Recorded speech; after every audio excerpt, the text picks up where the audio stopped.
আমি যখন নদীর পাড় দিয়ে হাঁটছিলাম, এই দেখতে দেখতে 2-4টা বাড়ি দেখলাম যে নদীর বুকে চলে গেল। সেখানে মায়েরা এসেছেন, বাবারা এসেছেন, ভাইরা এসেছেন। আমি তাদেরকে সেদিন বলেছিলাম যে আমি এখানে রিলিফ দিতে আসি নাই, আমি এসেছি আপনাদের একজন হয়ে, আপনাদের এই দুঃখের সাক্ষী হতে। আমি এসেছি একজন আপনজন হিসাবে, আত্মীয় হিসাবে, আত্মার আত্মীয় হিসাবে। কোন অবস্থায় এসেছিলাম জানেন? হাসিনার দুষ্ট লোকেরা যেদিন আমাকে টেলিস্কোপ দিয়ে খুঁজছিল কোথায় থেকে আমাকে অ্যারেস্ট করবে, আমি জীবনের ভয় করি নাই।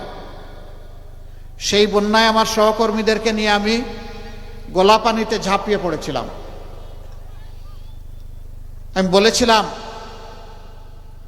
প্রাকৃতিক বিপর্যয় আল্লাহর পরীক্ষা, কিন্তু তাকে অবহেলা করা জঘন্য অপরাধ। এই পরীক্ষায় পরস্পরের পাশে দাঁড়াতে হবে।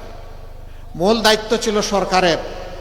হেঁটে হেঁটে ঘুরে ঘুরে দেখলাম সরকার আসে নাই, সরকার আসার প্রয়োজন নাই। জনগণের কাছে যাদের দায়বদ্ধতা নাই, জনগণের ভোটের যাদের দরকার নাই, সে সরকার জনগণের বিপদে আসবে কেন? তার তো আসার প্রয়োজন নেই, তাই তারা আসেনি। আমরা গিয়েছি, গোলাপানিতে নেমেছি, হাঁটু পানিতে নেমেছি, কোমর পানিতে নেমেছি, মানুষের প্রতি দুঃখের অংশীদার হতে। তখনকার প্রধানমন্ত্রী তিনি হেলিকপ্টারে ঘুরেছেন, মাটিতে তার পা পড়েনি, পানি তো দূরের কথা। এ দিয়ে হবে না।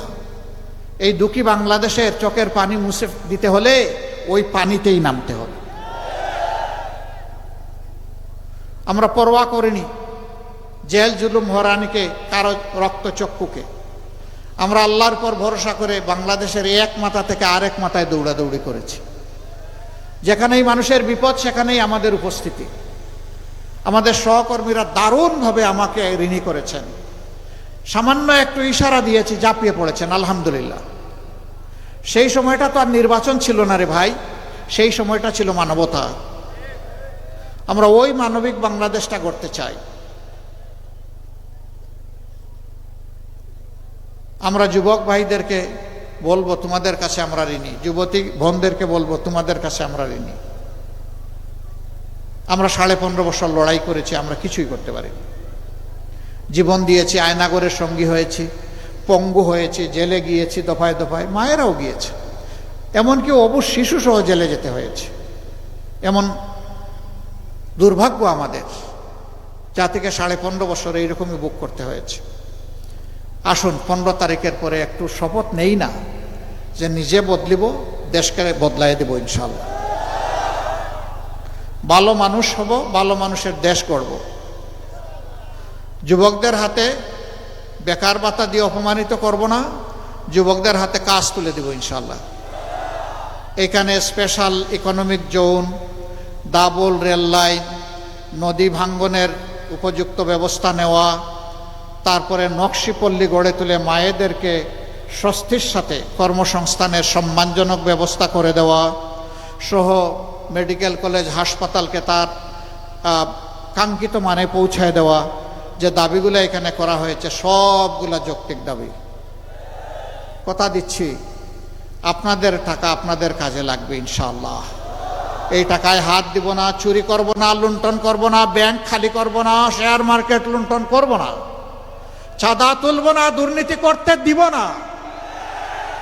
আপনাদের টাকা আপনাদের কল্যাণে ব্যয় হবে ইনশাআল্লাহ। আপনাদের দাবি তখন আপনাদের চোখের সামনে বাস্তবায়িত হবে। আর আপনাদের ভোটে যদি আল্লাহর মেহেরবানিতে আপনাদের এই ভাইয়েরা নির্বাচিত হন, তারা বৎসরে একবার কমপক্ষে তাদের এবং তাদের পরিবারের সকল সদস্যের তাদের আর্থিক হিসাব নিকাশ জনগণের সামনে উন্মুক্ত করতে বাধ্য করবে। তারাও কি অতীতের রাস্তায় হাঁটছেন নাকি পরিবর্তনের রাস্তা ধরে হাঁটছেন, তা জানার অধিকার এই জনগণের আছে। ক্ষমতায় যাওয়া চারটিখানি স্বাদের ব্যাপার নয়, দায়িত্বের বোঝা।